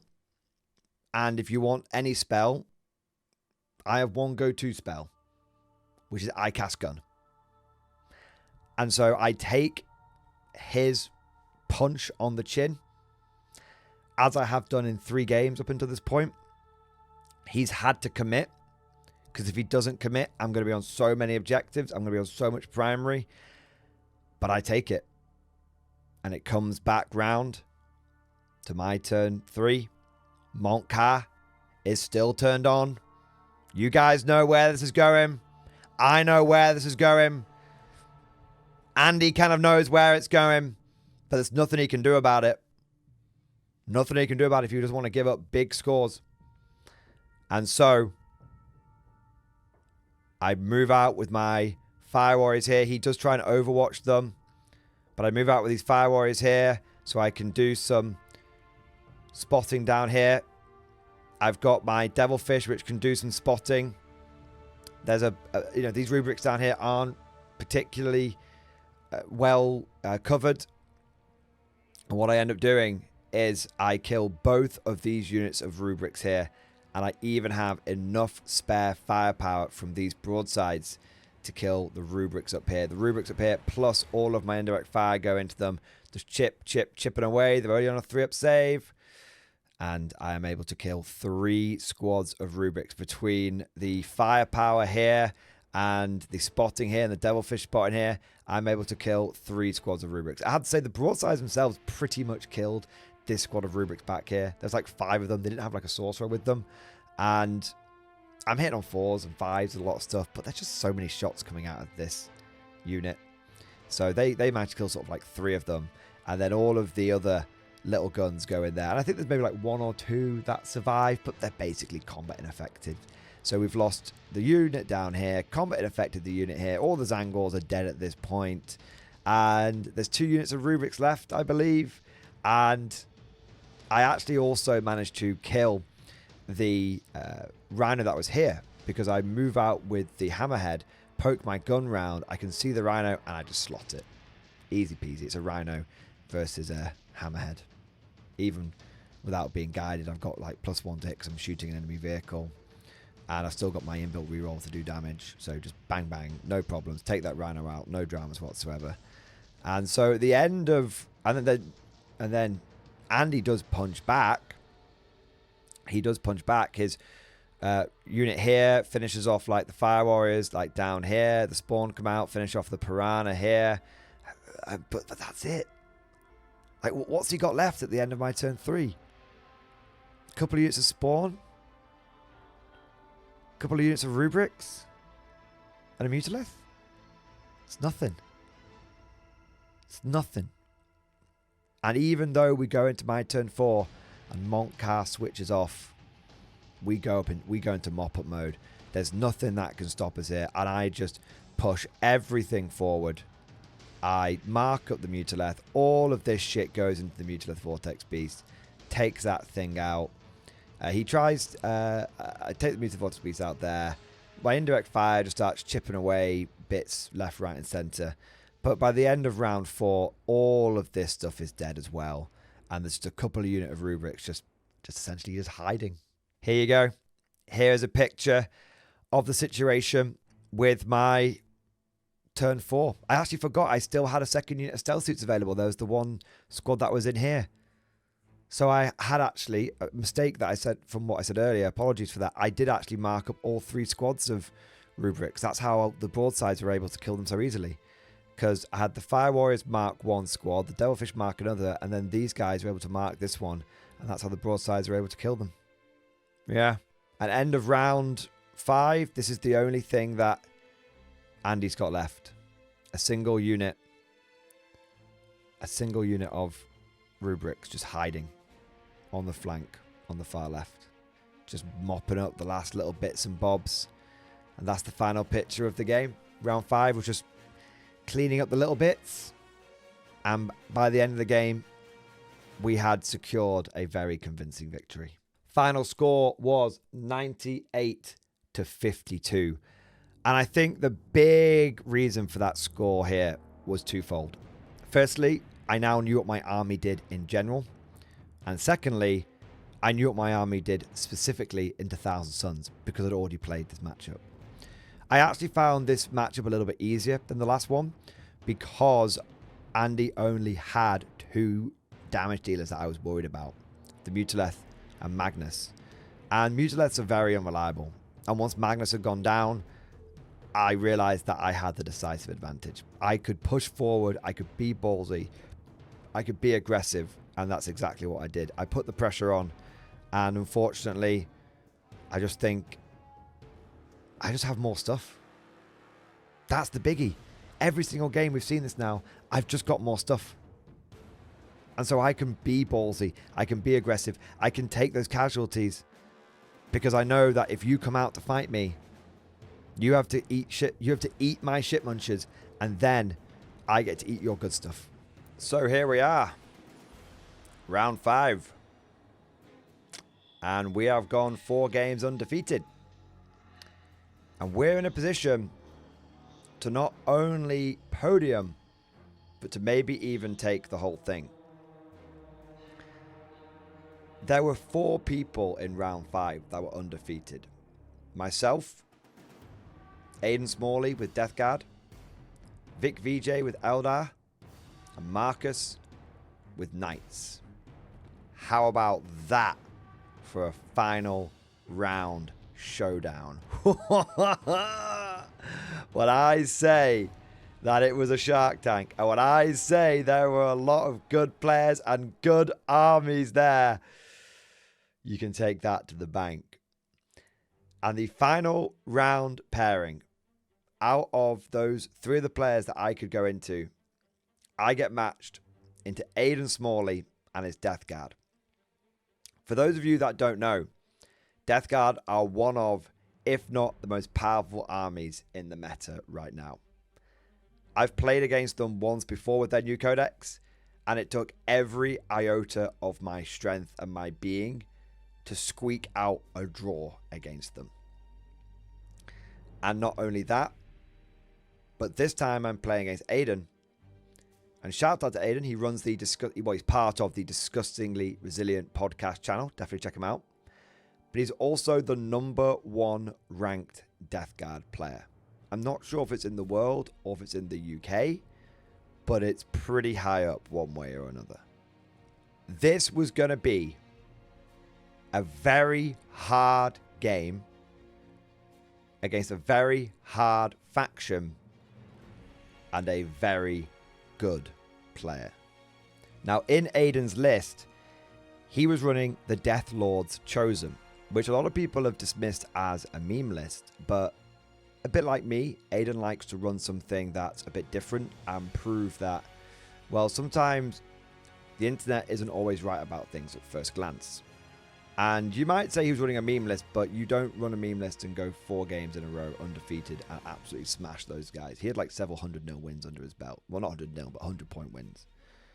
In his list, he had Lord of Contagion with the Warp Rot Talisman, another Lord of Contagion, a Lord of Virulence with the Vile Vigor Enhancement, and Typhus. He had a giant unit of 10 Blight Lord Terminators dialed up to the 9s, 2 units of Chaos Spawn, and 3 units of Death Shroud Terminators. He also had 3 Fetid Bloat Drones with heavy Blight launchers, and he had 2 Mephitic Blight Haulers and 2 squads of Poxwalkers. The mission for round 5 was take and hold, and the deployment was search and destroy.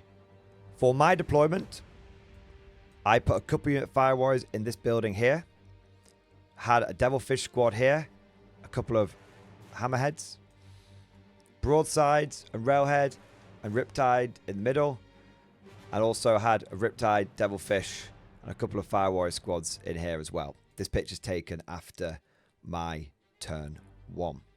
As for Aiden, he had a unit of Poxwalkers infiltrate here, a unit of Poxwalkers to hold his home objective, spawn here, and then he had pretty much all of his Death Shroud in reserve, and he had his Blight Lords and his various demon engines start on the board. With everything down, we roll up to see who gets first turn. And the greater good smiled upon us. Because for only the second time this event, I went second. Now that is absolutely massive. I think that made it a game. That gave me a chance. Because if I don't go second, I have to push out first. And whilst it gives me ability to screen the enemy out, it also means that Aiden with Death Guard gets the final turn to try and score 15 victory points. With me going second, it allows me to be a little bit more comfortable knowing that I've got the big 15 in the bank at the end. It's not guaranteed, but it's close. Now for Aiden's turn 1, he plays it very safe. And in fact, he just brings a blight drone over to here with a big advance. And he brings a unit of spawn round here, and he beats the crap out of my piranha. Because he got like no prisoners and another objective. So he's able to score both the secondaries turn 1. And he doesn't move out with anything else. And in fact, it becomes immediately obvious that Aiden's plan is to essentially wait out the Montcar.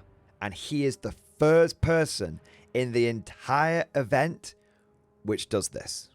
And so the first few turns are very rapid fire.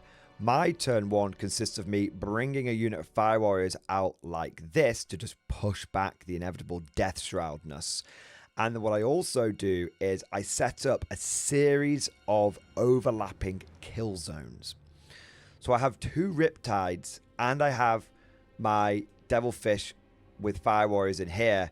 And I have Pathfinders jump out around here as well. And what this means, and I've got my stealth suits that are infiltrated in here. I have another unit stealth suits in reserve. I tried putting unit in reserve just to see how it would go. Now what this means is that if Aiden pushes forward with his Blight Lords here, which they can move about 10 inches, but they can't charge if they do that, then the Blight Lords will be exposed, and he might get a unit of Death Shroud to charge me, because the unit stealth suit's here. But then, even if he consolidates this way, I can come around and smoke him. And if he consolidates this way, I can bring this, and this to smoke him here. So there's a huge kill box here. Likewise, if he pushes out towards the middle, I've got 1, 2, 3, 4, 5 units here. And I can easily push forward around here and down here and get angles on him here. So this is a kill box. And his Blight Lords, well, they're deployed over here. So even though this is quite open, I don't really need to worry about it. If a single unit of Death Shroud deep strikes down here, well, it's only 3 dudes and a character. They're tough, but they're not invincible. So Aiden's turn 2 is actually pretty cagey and pretty straightforward.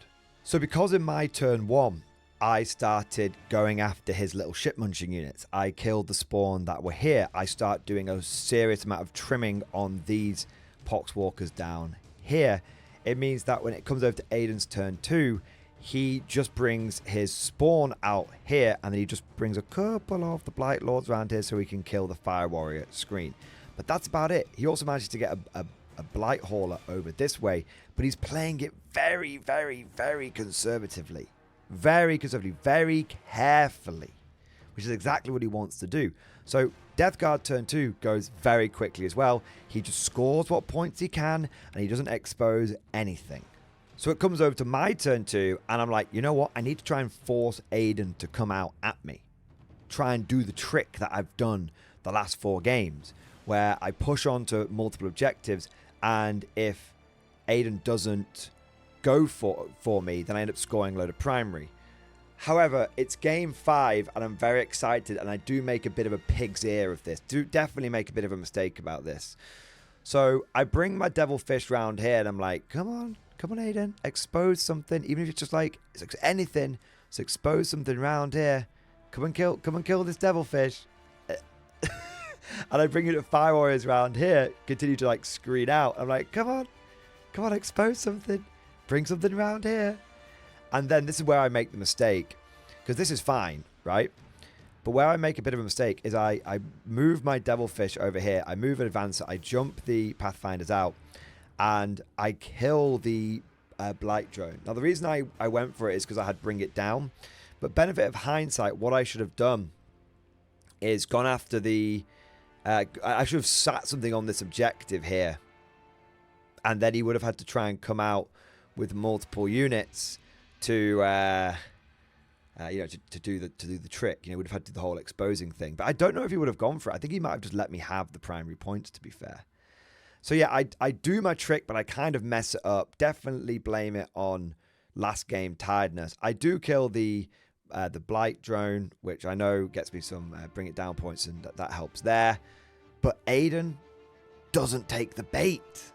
So what happens is I kill the other unit of spawn, I kill the blight drone, and I use all of my indirect fire, and I go after the poxwalkers down here, and I basically kill like all but one of the poxwalkers. Now, in response to this, what Aiden does is he doesn't go boiling out at me.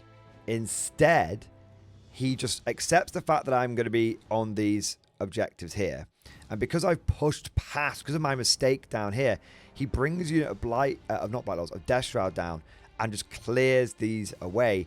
But then, because there's only one Poxwalker left around here, he is essentially forced to sit that unit of Death Shroud on that objective for the rest of the game.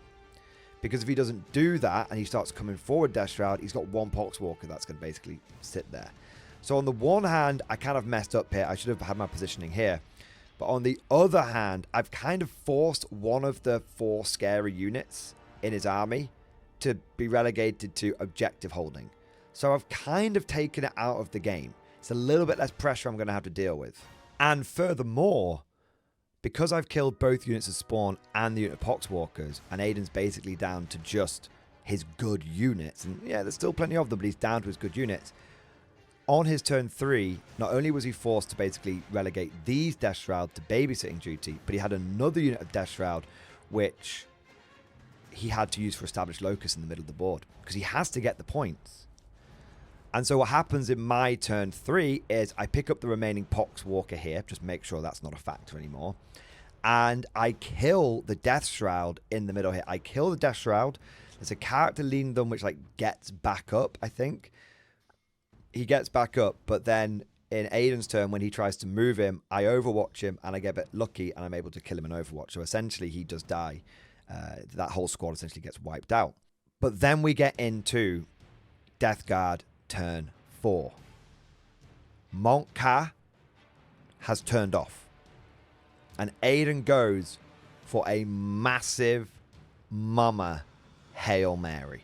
Now, I do apologize. I don't have a picture of this. You can imagine how tired and nervously excited I am at this point. But what Aiden does do is he takes his... So I have to describe it. So what Aiden does is he takes his Blight Lords and he pushes them into the middle. And he takes these Death Shroud and he pushes them into the middle. And he basically just takes everything he's got and shoves it towards the middle. And the reason he does this is because he knows that he's not going to score them turn 4. But if enough of this stuff can survive, then he will get the big 15 points in his turn 5. Because at this point, we've both been on basically 2 objectives the whole game.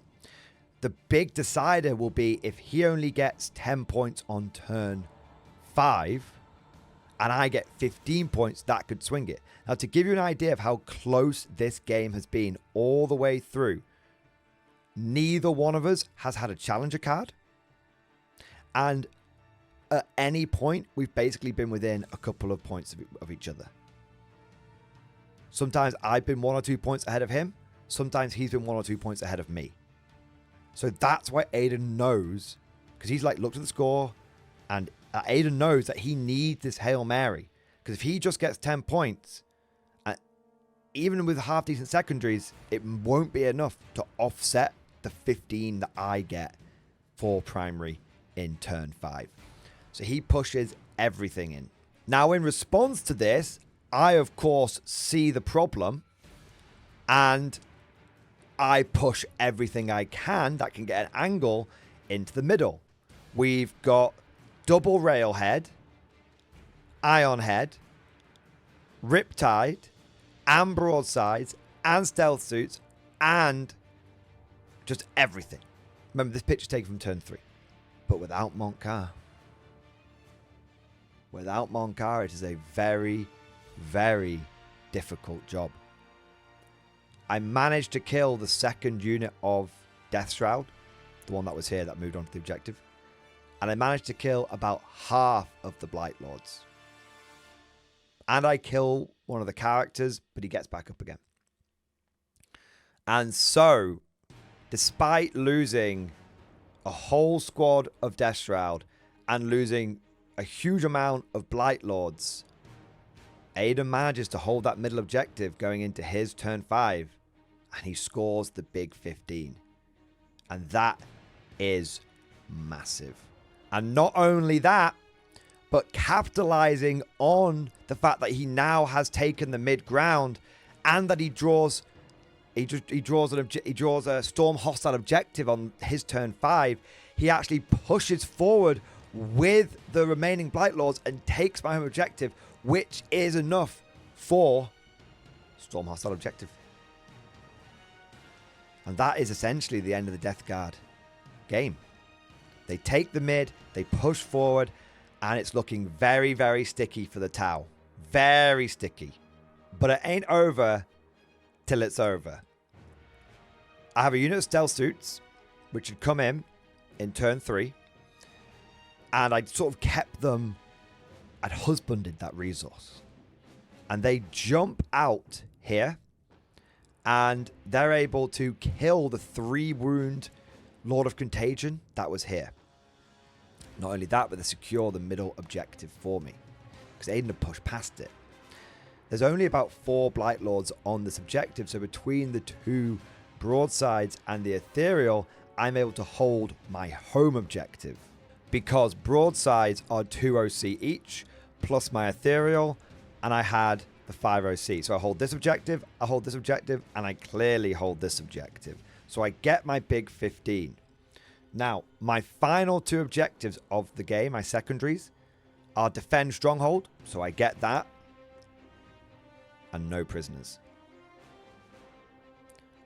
Now I kill the guy here. But I also, with a single railgun shot, kill the Blight Hauler here. The railgun rolls to hit. Rolls to wound. It gets a 6 on the wound. Dev wounds. And it smashes it. It's railing time. And it manages to kill the Blight Hauler. I think the Blight Hauler had been slightly damaged from the Riptide. But I managed to kill the Blight Hauler. Killing both of those. And with that final rail cannon shot, the game came to an end. And we totted up the scores. And it was 88 to the Death Guard. And it was 88 to the Tau. Meaning it ended in a dead draw. And if Aiden hadn't gone for that big Hail Mary, I might have managed to get a cheeky win out of it. It just goes to show that if you wait out the Monk car, it is much better. Much better.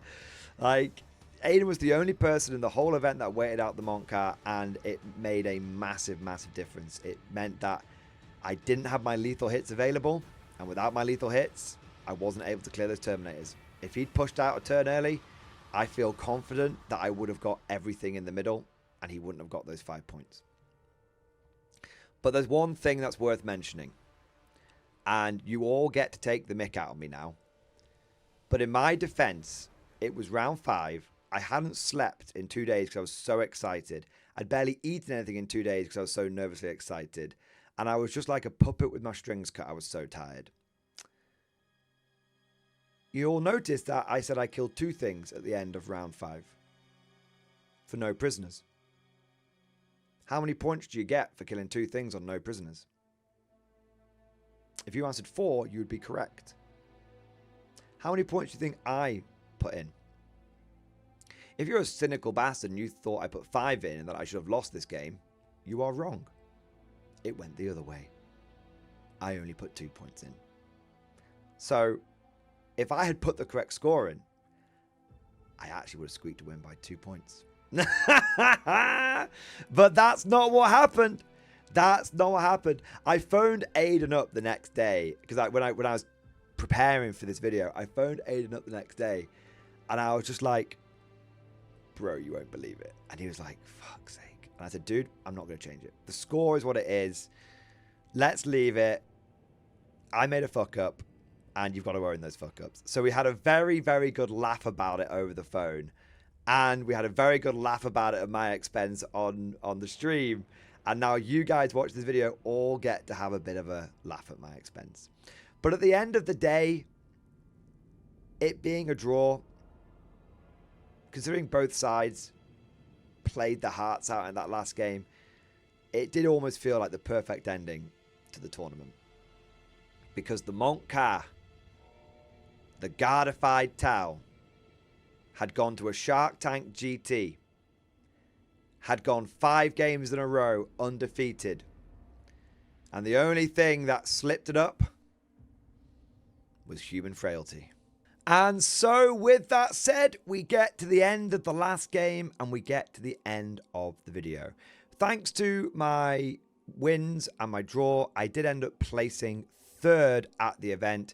Vic VJ came 1st, Aiden came 2nd, and I ended up coming 3rd. And I got this cool toy. This is at the tournament. They don't do trophies. They do like funny little like kids toys for the trophies, just to mix it up a little bit and be a bit different. And I got the best one because my one, you press this button on the back here and it walks around and it's amazing. It's amazing.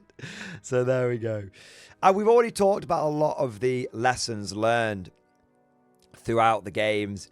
You know, the whole having the redundancy, baiting people out, and all that kind of stuff. I think the main takeaway from this is I really enjoyed playing Tau. Yeah, as a guard player, I really, really enjoyed it.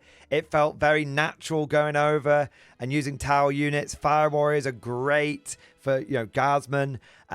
Riptides, broadsides, and hammerheads, fantastic for damage dealers in place of and Lehman Russes and Rogel Dawns and whatnot. I really enjoyed it. It felt really powerful, and it really did feel like a very effective way of playing the Tau. A couple of things I want to mention that didn't come up through the video. The first one is, did Challenger cards play any effect at any of my games? The answer is no. Because I had a few people asking questions about that after I did the stream, because this video's come out since I did the live stream. No Challenger cards. I personally didn't get a single Challenger card or the opportunity to draw a single Challenger card the entire event. And in the games where my opponents did get to draw Challenger cards, it didn't make a difference in any way, shape or form. I was already on the victories. I was already too far ahead for it to really impact. In that last game, like I said, with Aiden, there was no opportunity for either one of us to draw a Challenger card because that game was so close. And one last thing I want to address here at the end, because I know I've had a few comments about this on like the live stream and some other videos that I've done around this. How would I feel taking this list into other factions? Because I know I faced 5 elite armies. First thing I would say is that's the meta we're in, baby. We're in an elite infantry meta. And this list definitely plays well into that meta. This might not be Tau meta, but it kind of feels like general 40k anti-meta. But what about things like Knights? I would be confident taking this into Knights.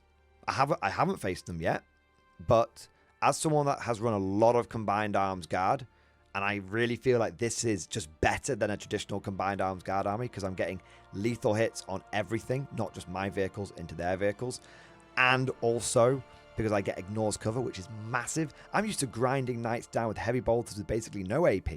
Now I get to do that, but I get all of the AP that I want. Putting Knights like a 4-up save or 5 middle save pretty much the whole time. Yeah, I would be confident into Knights with this. And I'd be confident taking this into any faction. I really think that it fits my playstyle. And now that I've had some experience with it, I could go into a tournament and not have to learn on the job, but actually with a rough idea of what I could do. I think the one faction that I might struggle into would be Eldar. But it's tricky. It depends on the kind of Eldar. A lot of Eldar lists out there are very, very elite. If I faced an elite Eldar army, I think I could probably take it. But if I face into MSU and just lots and lots of Eldar, like Aspect Warriors, like sort of 50, 60, 70 of them, I think I would maybe struggle a little bit in that regard. But you know what? That just about wraps everything up. In summary, I went to a tournament with a list, with no practice, played 5 games, and came out with 4 wins and a draw.